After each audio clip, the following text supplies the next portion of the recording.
get asked just about every day, what's in your supplement cabinet as a menopausal woman? Well, today I'm opening it up and I'm showing you my exact routine as a 57-year-old woman. Hi everyone, my name is Renee Genie, and this is Renee Genie in a bottle. If you're new here, welcome. I like to help women just like you become strong, healthy, and confident during menopause.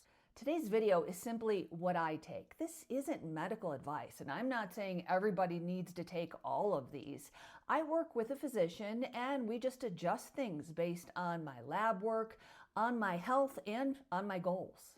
I've been buying almost all of my supplements from a company called Fullscript for several years now. I set up an account and it gives you 10% off of the price if you use my link. If you're watching this video right now, you'll see a button that says More. Click on that, then another button that says See More. That's where the highlighted button will be for Fullscript.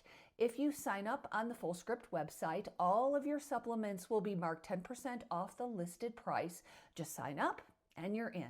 Okay, welcome to my kitchen. I've got the supplements that help me feel my best. I'm 57 years old, postmenopausal. I'm a fitness professional and I teach 4 to 5 fitness classes a week, plus 3 days of my own personal weight training. Let's start off with the supplements I take in the morning.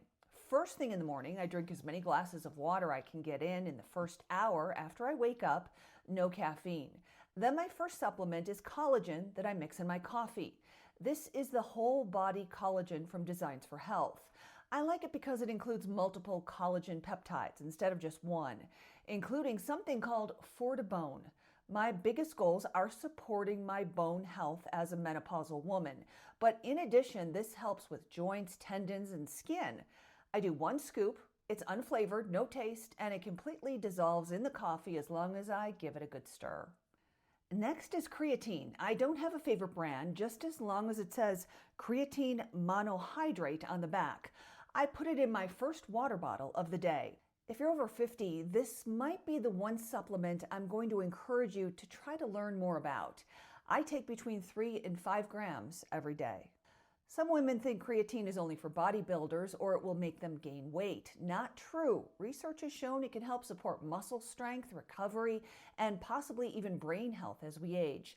I don't cycle it, I simply take it every day. This is another prep first thing in the morning, but I don't add any water until I get to the gym. Protein powder. I use a whey protein powder in my shaker cup. I do jump around from brand to brand. This is the one I'm using right now. Most women simply don't eat enough protein as we hit menopause. This is one thing we really need to focus on. I try to prioritize protein first from my food, but this makes it much easier to reach my daily goal. Again, I just take 1 scoop, put it in my shaker cup, and I sip it when I'm at the gym. Still on the morning supplements here, I also take something called Stress B Complex.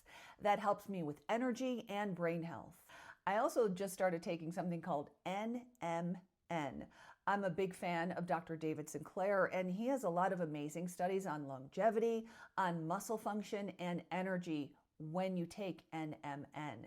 We lose something called NAD, there's more initials for you as we age, and that NAD plays an important role on how our cells produce energy.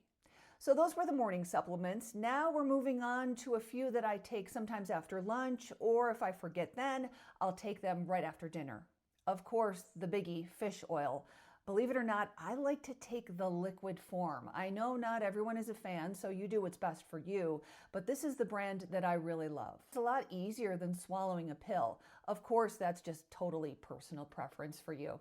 But as we know, omega-3 support heart health, brain health, eye health. I've talked about many times on this channel about how I suffer from severe dry eyes, and it also helps with inflammation. So here's the truth. I only eat fatty fish about once a week, so I feel like taking these omega-3s really help fill the gap.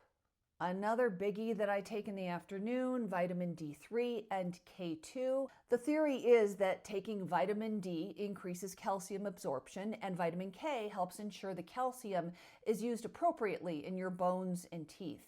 Vitamin D becomes especially important for us ladies as we get older because it plays such a big role in bone health, muscle function, and immune health.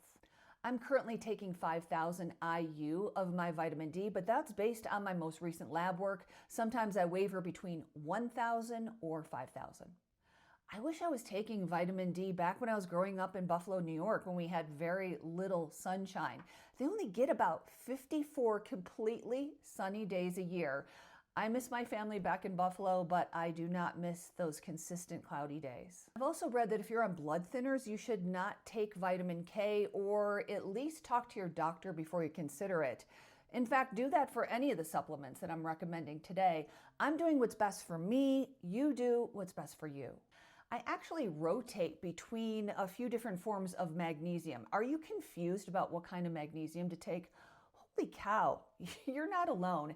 At the moment, I'm taking magnesium malate, but I just ordered a combo that's malate and glycinate together.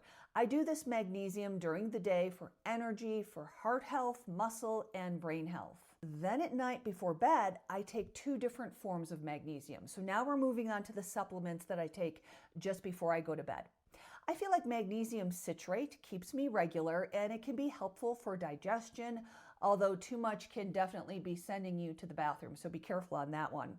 And magnesium Threonate is the one that's often talked about for brain health because it crosses into the brain differently than other forms of magnesium. So people are always asking me which magnesium I think is best. Honestly, it depends on what you're trying to accomplish. I keep the threonate and the citrate to the nighttime. I also take something called Glycine before I go to bed, and I take 2 of the particular tablets I'm showing you. It's an amino acid that's involved in collagen production, which we know we want that, right, ladies? Collagen drops as we hit menopause. And many people also find that it helps them relax a little bit more before bed. It works for me, so if you're having a hard time sleeping, you could give Glycine a shot.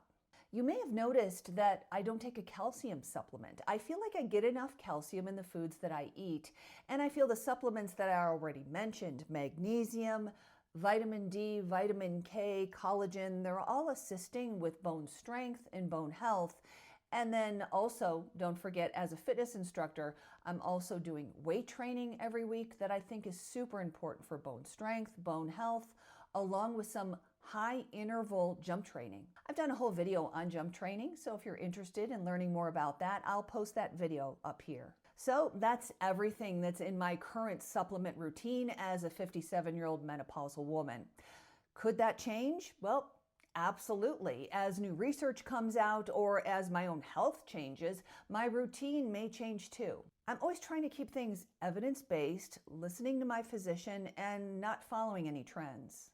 Now, if you'd like me to do another video on the prescription medications that I take, leave a comment down below and I can consider putting that together as well. Some of my prescriptions are pretty standard, while some of them are a little less conventional. And if you found this helpful, please don't forget to give it a thumbs up, to subscribe, or leave a comment, because every week you and I are going to talk about fitness, we're going to talk about nutrition, fashion, healthy aging, anything lifestyle for women 50 and older. My name is Renee Genie, and this is Renee Genie in a Bottle. I hope to see you soon.